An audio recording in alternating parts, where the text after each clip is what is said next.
गोलीबारी की घटना को अंजाम दिया गया। और ऐसा नहीं पहली बार बक्सर में हुआ, लगातार 2 से 3 दिनों में अपराधियों ने दहशत फैलाने का काम किया और इस बार राजद नेता पर ही गोलीबारी की है।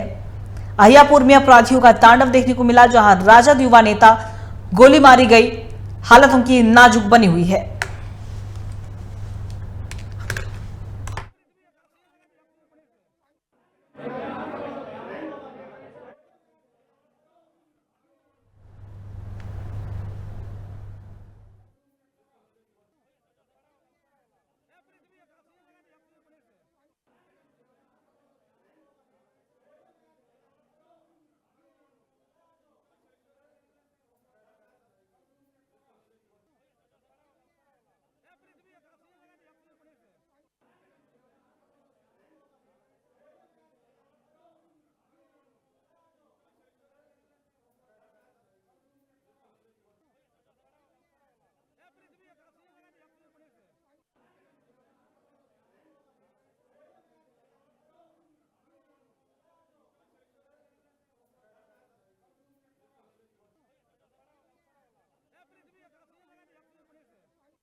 और इसी खबर पे और भी ज्यादा जानकारी के लिए हमारे सहयोगी राजीव कमल हमारे साथ लाइव बने हुए, उनका रुख करेंगे।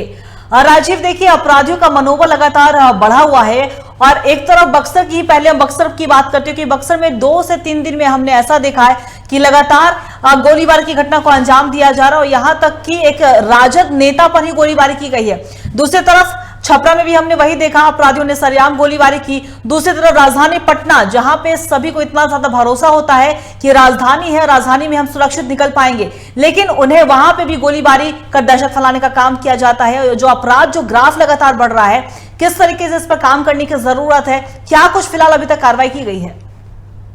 अंकिता, पहले हम अब पिछले 10 दिन की आपकी बात बताने की कोशिश करेंगे, दर्शकों को समझाने की कोशिश करेंगे कि 10 दिन पहले आपको याद होगा जब हमने ही खबर उसको किया था कि जिसमें पटना में जहां 3 लोगों की मौत हुई थी, 6 राउंड गोली चली थी, 6 जगहों पर गोली चली थी, जिसमें पटना सिटी, कहला बेउर जेल, फुलवारी, दानव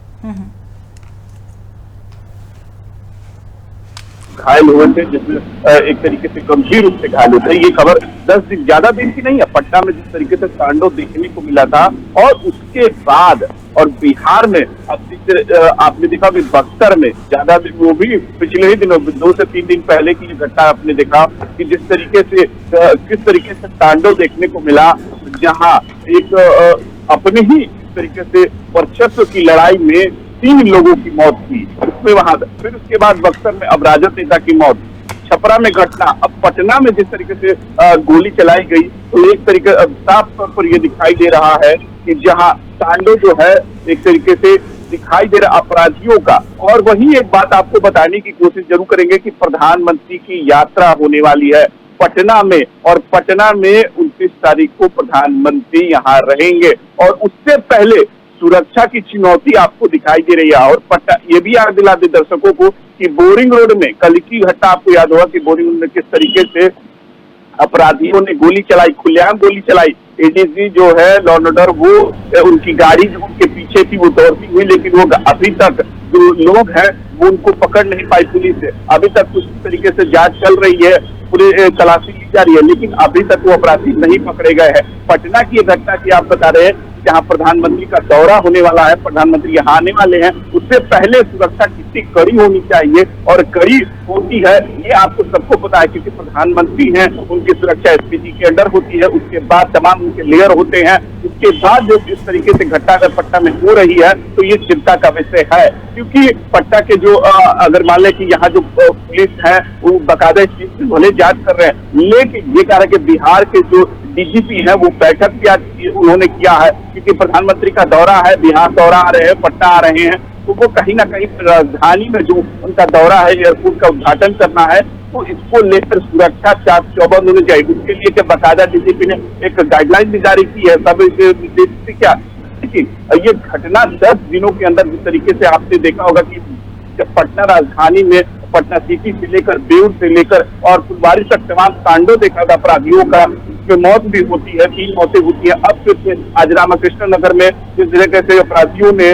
एक काला गोली चलाई है, तो ये भी चुनौती भरा है। चुनौती भरा इसलिए है, चाहे वो बक्सर हो, चाहे छपरा हो या पटना हो, इसमें कहीं ना कहीं चुनौती पटना पुलिस, बिहार पुलिस को मिल रही है अपराधियों से। अब ये विपक्ष बार बार यह आरोप लगा रहा है कि जब हमारे ऊपर ये जंगल राज पार्ट 2, जंगल राज, ये तमाम चीजें याद दिलाई जाती है, अब यह स्थिति है। तेजस्वी यादव ने सवाल खड़े किए, तेजस्वी यादव ने ये बयान देकर कहा कि देखिए कितनी स्थिति है बिहार की, बिहार से लॉ एंड ऑर्डर संभल नहीं रहा। मुख्यमंत्री नीतीश कुमार गृह मंत्री भी हैं, मुख्यमंत्री भी हैं, लेकिन तब भी बिहार की हालत और पटना की हालत कितनी बुरी है ये आपको छिपा नहीं है। जैसे पिछले 10 दिनों में